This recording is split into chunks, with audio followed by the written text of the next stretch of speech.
Chers compatriotes, l'histoire nous enseigne que l'intelligentsia togolaise fut à la pointe de la lutte héroïque du peuple togolais ayant abouti à l'indépendance du Togo le 27 avril 1958, proclamée officiellement le 27 avril 1960. En effet, porté par le vaillant peuple togolais, dont le cœur soupire vers la liberté, l'élite intellectuelle patriote souverainiste dirigée par Sylvanus Olympio a réussi à arracher la liberté, l'indépendance et la souveraineté du Togo. Le 13 janvier 1963, la liberté, l'indépendance et la souveraineté du Togo, conquises par le nombre et le BIC, furent confisquées par le fusil. Depuis lors, du fait de la loi du fusil, commence la fuite des cerveaux.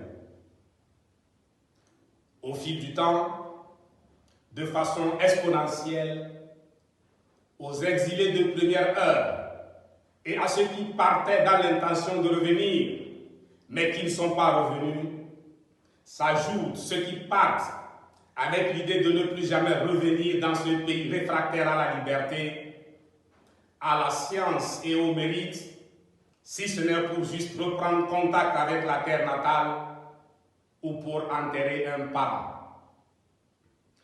Aujourd'hui, les intellectuels togolais de l'extérieur sont de très loin plus nombreux que les intellectuels résidents au Togo. De toutes les spécialités allant jusqu'au plus pointu, ces cerveaux en exil se trouvent obligés de graviter autour du Togo, leur pays, sans pouvoir y entrer, à plus forte raison s'y installer, afin de contribuer à la formation des générations futures. Pourtant, patriotes dans l'âme, ils se sentent débiteurs vis-à-vis de leur pays qu'ils sont prêts à tout moment à servir, même dans un bénévolat total. Pensant au Togo, il leur arrive d'écraser une larme dans la nuit profonde, au bureau, entre deux opérations chirurgicales de très haut niveau de spécialité, entre deux consultations portant sur les grandes questions du monde, lors d'une escale à Lomé, dans un avion survolant le pays. Je sais qu'il y a longtemps que vous êtes à l'extérieur, dans différents pays d'accueil, devenus vos pays d'adoption. Par exemple, à Duisbourg en Allemagne, vous avez plus de 80 ans. Je sais que vous êtes citoyen de ce pays. Je sais aussi que, du fait du sérieux au travail hérité de votre pays, le Togo, et de votre apport intellectuel à la science, à la technologie et à l'innovation dans les différents pays d'adoption, vous jouissez d'un statut stable, confortable et des plus enviables. Mais, je sais surtout que depuis tout ce temps et malgré tout, votre cœur n'a jamais cessé une seule seconde de battre pour le Togo. Le temps, la nationalité acquise, le confort n'ont pas réussi à vous faire oublier le Togo, terre de vos ancêtres. La soif d'un Togo libre, souverain, digne, démocratique et prospère est tenaillante à telle enseigne que, même à votre corps défendant et du bout des lèvres, vous êtes saisi de l'incapacité paralysante de dire la petite phrase « Le Togo, c'est fini ». Toutes et tous, autant que vous êtes, portez un cœur qui saigne abondamment pour le Togo, notre mère patrie. N'est pas moins triste le sort des intellectuels togolais résidant au pays. Il y a d'abord l'intellectuel qui s'accommode tant bien que mal au système pour sa sécurité, pour sauver sa vie et sa carrière, si on peut vraiment parler de carrière. Mais, comme le dit Cheikh Anta Diop, on ne peut reprocher à quelqu'un d'avoir manqué de courage. Les assassinats du docteur Boubacar, du panafricaniste espoir de la jeunesse togolaise et africaine des années 1990, Tavio Ayawa-Morin, et de l'historien politologue de renom, Atouche Kokou-Viagobli, lui parlent de la liquidation pure et simple des intellectuels jugés subversifs. Ensuite, il y a l'intellectuel resté à l'écart de la dynamique portée par le système qu'il évite d'affronter frontalement. Pour avoir refusé de se soumettre dans sa position d'intellectuel résistant, il est victime de persécutions multiformes asphyxiantes, même dans son entreprise ou cabinet privé, où il n'est pas loin de l'humanitaire au profit des populations. Enfin, il y a l'intellectuel qui, au péril de sa vie, après avoir mis une croix sur sa carrière, s'oppose fermement, ouvertement et frontalement au système sans mâcher ses mots. Traité de fou, il est clochardisé, marginalisé. Et quand on lui demande comment se fait-il qu'il vit encore, il répond « Je ne sais pas ».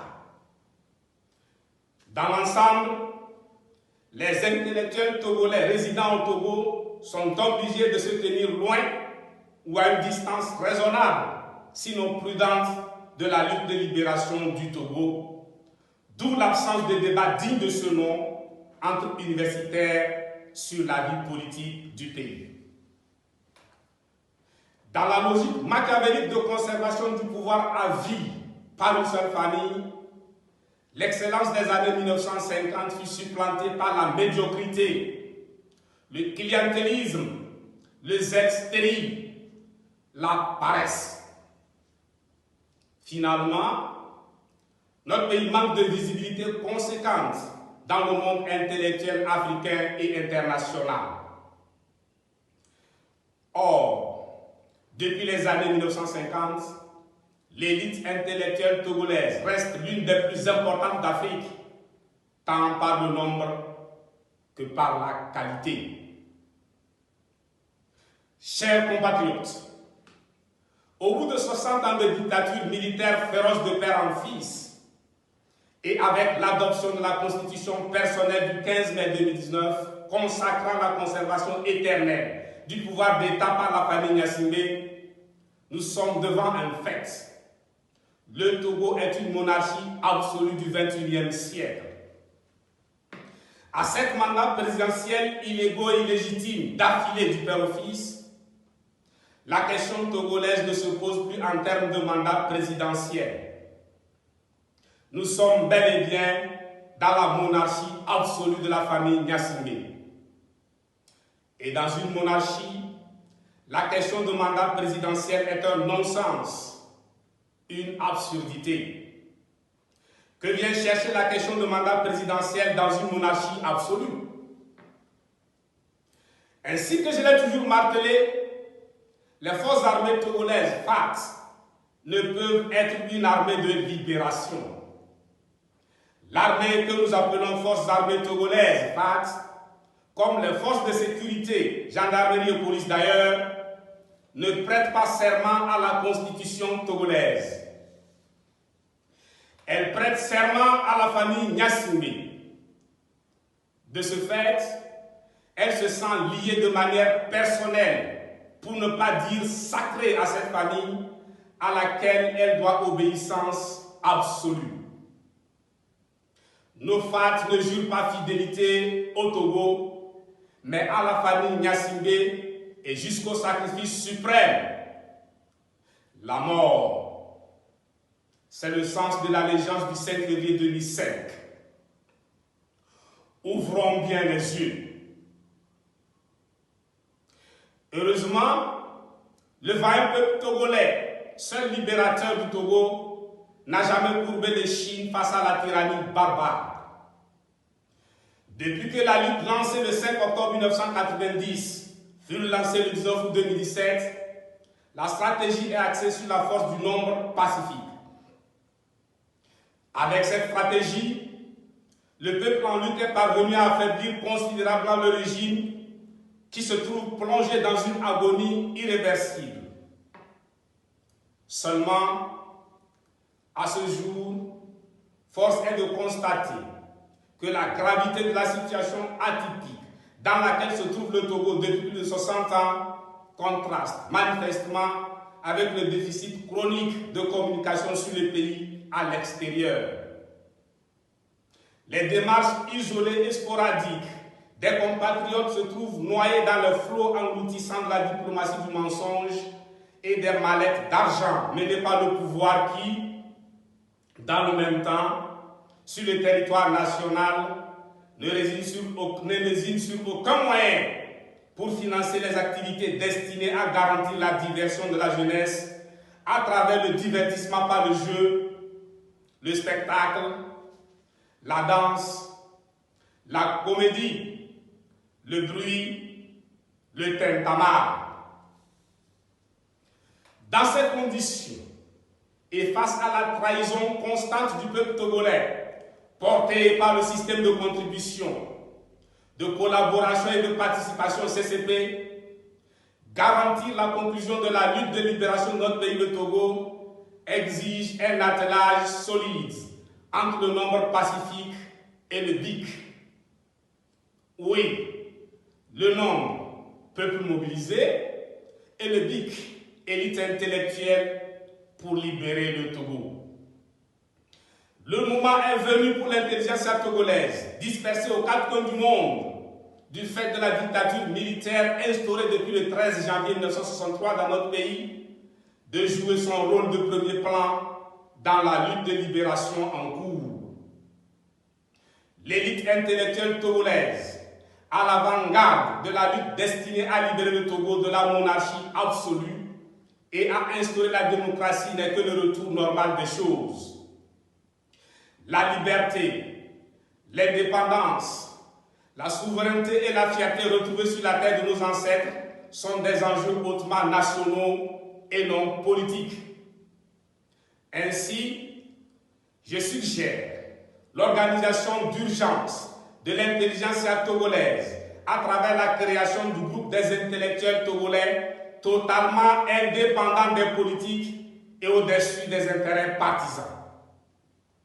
Avec une documentation bien fournie et un argumentaire béton, le groupe des intellectuels togolais a pour mission de parcourir l'Afrique, du Cap au Caire, de Djibouti au Cap Vert, ainsi que le monde libre, pour jeter une lumière singulièrement nette sur le drame que vit le peuple togolais martyr depuis plus de 60 ans. Il s'agit d'exposer la question togolaise telle qu'elle, dans toute sa nudité, car pour donner la vie, la femme se dénude. Cela ne veut nullement dire qu'elle n'a pas de considération ou de respect pour son corps.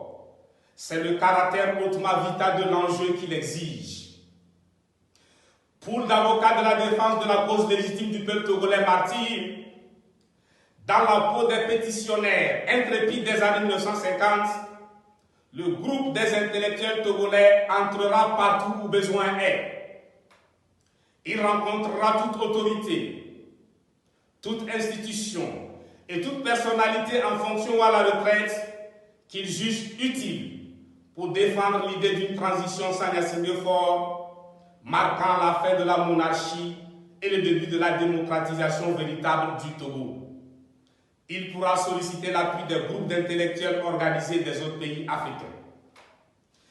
La vocation du Togo comme pays universitaire en Afrique, dont j'ai toujours été intimement convaincu, et la grande destinée à laquelle il est appelé, sont incompatibles avec la monarchie absolue. Face aux défis qu'imposent les grandes mutations géopolitiques et géostratégiques du monde en cours sous nos yeux, le peuple togolais rêve de la renaissance du Togo par la liberté, la science, la technologie et l'innovation, une bonne base pour un pays comptant pour la construction de l'État fédéral africain, appelé à reprendre l'initiative que le continent a perdue depuis toutes ses occupations successives. Chers compatriotes, en vue de la mise en place du groupe des intellectuels togolais chargés de la transformation du nombre pacifique en victoire, je voudrais humblement, au nom du peuple togolais, solliciter les aînés intellectuels patriotes souverainistes, Tetevi Godwin Tete Adjalou, Dr Antoine Bawa et le professeur Ayaï Togwata Pedouama. Comme on le voit, le BIC n'est pas un corps étranger au peuple. Il est tiré du peuple pour en assurer l'attraction transformatrice vitale.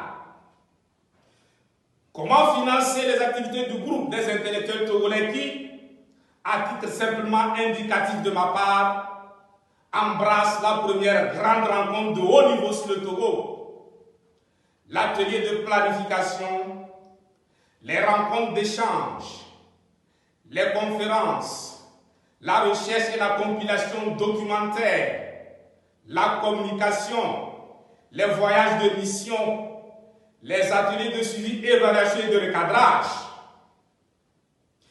Les activités du groupe seront financées par un fonds dénommé Fonds Patriote pour la Liberté, FPL. Le fonds sera alimenté par les contributions volontaires au montant libre des citoyens togolais sur le territoire national et partout dans la diaspora. Chaque patriote togolais pour la liberté contribue en fonction de ses moyens financiers du moment. Pouvant recevoir des contributions volontaires de la part des Africains et des amis du Togo solidaires de la cause du peuple togolais, le Fonds Patriote pour la Liberté sera géré en toute transparence par un comité composé de 5 membres représentant l'Afrique, l'Europe, les États-Unis d'Amérique, le Canada et l'Asie. Les membres du comité de gestion du fonds sont des personnalités reconnues pour leur patriotisme et leur intégrité.